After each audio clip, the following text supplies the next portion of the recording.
Good morning. Honorable Minister Wang Wentao, distinguished members of the Chinese business delegation, Your Excellency Ambassador from China, esteemed guests, ladies and gentlemen, I'm thoroughly thrilled by the speech made by the Honorable Minister, the support he expressed, and the potential he sees in the relationship between Bangladesh and China. This will thrill everybody in Bangladesh. Thank you very much, Your Excellency. When you talk about jute, it's a very emotional issue for Bangladesh. But this country is a unique country which produces enormous quantity of natural fiber, but over many, many years. When you mention that you are excited about jute and you saw the jute products, that means a lot for this nation. We see a future in jute because jute remains a fabric, a fiber just for making sacks. It's a natural fiber in the world which we have failed to respect when we are talking about environment, when we are talking about protecting the planet. So together we can make a wonderful start of jute to give it a right place in our economic programs. And thank you for paying attention to it. There are many other items like that to which Bangladesh is home, jamdani and many other fabrics. There are skillful things which can be made into many varieties of products, but it remains a product just wearing sari, that's all. It can be used in multiple use. And this is skill and the tradition of muslin, the lost glory of Bangladesh.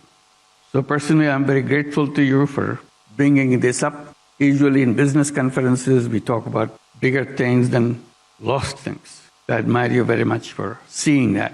It is with immense pleasure and honor that I welcome you all to Dhaka for Bangladesh-China Investment and Trade Conference. This is a historic moment for us. This year, Bangladesh and China mark 50th year of their enduring friendship. This gathering marks a significant milestone in our relationship and growing economic partnership. We have to build a future which can touch the sky. That is the potential we have together. Today, we are privileged to host the largest ever Chinese business delegation to Bangladesh, comprising over 150 investors and business leaders, representing scores of companies, including some of the largest in China. Let's give them a big applause. Welcome. This is the beginning, marked by His Excellency Minister. And this journey will continue and will grow and explore wider horizon for two of our nations. Your presence underscores the deepening ties between our two nations and shared commitment to fostering mutual growth and prosperity. A couple of months ago, during my visit to Beijing, I requested President Xi Jinping to encourage Chinese companies to invest in Bangladesh as we envision turning our country into a manufacturing and economic hub of the region. I'm honored that President Xi has followed up on his word. I didn't expect that it will happen so soon, so quickly, at such a high-power delegation. Thank you very much again. Chinese companies are the master of manufacturing in the globe, and we want to be your partner. Your larger-scale investment in Bangladesh can be a game-changer for our economy. Tens of millions of our young workforce who desperately need good jobs to express the skill and tenacity they have in making a mark in history. Bangladesh stands at the cusp of transformative era. Our interim government has been steadfast in implementing reforms aimed at enhancing the investment climate, streamlining regulatory frameworks, and ensuring a conducive environment for business operations. That's what you have heard from Executive Chairman of BIDA and his colleagues. These efforts are designed to attract foreign direct investment, stimulate economic growth, and create employment opportunities for our young people. And there are many of them. Half the population of Bangladesh, as you mentioned, is under the age of 26. That's amazing power for Bangladesh. And very, very creative, very dedicated young people. Young people who can be trusted with all the challenges of business, all the challenges of the world.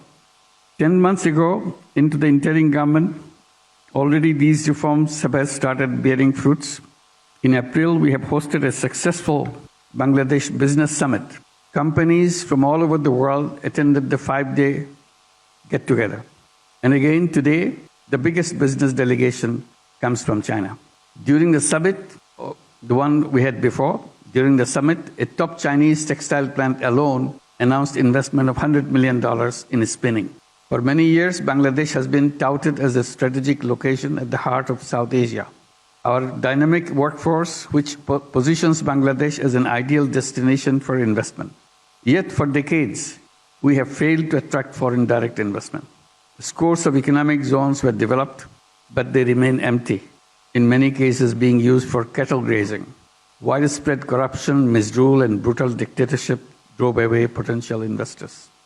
The July uprising, led by hundreds of thousands of young people, brought an end to those days. They are committed to create new Bangladesh. And that is the opportunity we got right now in history.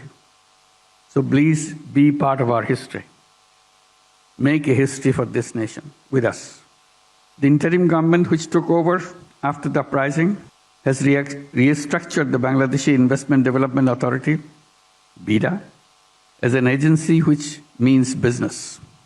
We have hired top talents from the private sector to drive its operation. The new BIDA is committed to facilitating your investment journey. As it was mentioned, we are recruiting relationship managers to look after every step of your way. We also initiated monthly breakfast meetings with foreign investors to invest concerns, share insights, and expedite decision-making. Today, as we embark on this journey together, I invite you to explore the extensive opportunities that Bangladesh offers, from textile and garments to pharmaceuticals, agro-processing, fisheries, jute, as you have mentioned, and information technology. Our sectors are ripe for investment and collaboration. I urge Chinese investors to make Bangladesh their home and their production hub. Our young people are ready to accept that challenge. Again, I extend my heartfelt gratitude to Minister Wang Wentao and the entire Chinese delegation for your visit. Your engagement signifies a new chapter in Bangladesh-China relations. Chinese investors have transformed economies in some of the Southeast Asian nations. We hope your visit will mark the start of a similar transformation of this country, Bangladesh. Thank you for your visit at this very strategic moment. Welcome to Bangladesh. Thank you very much.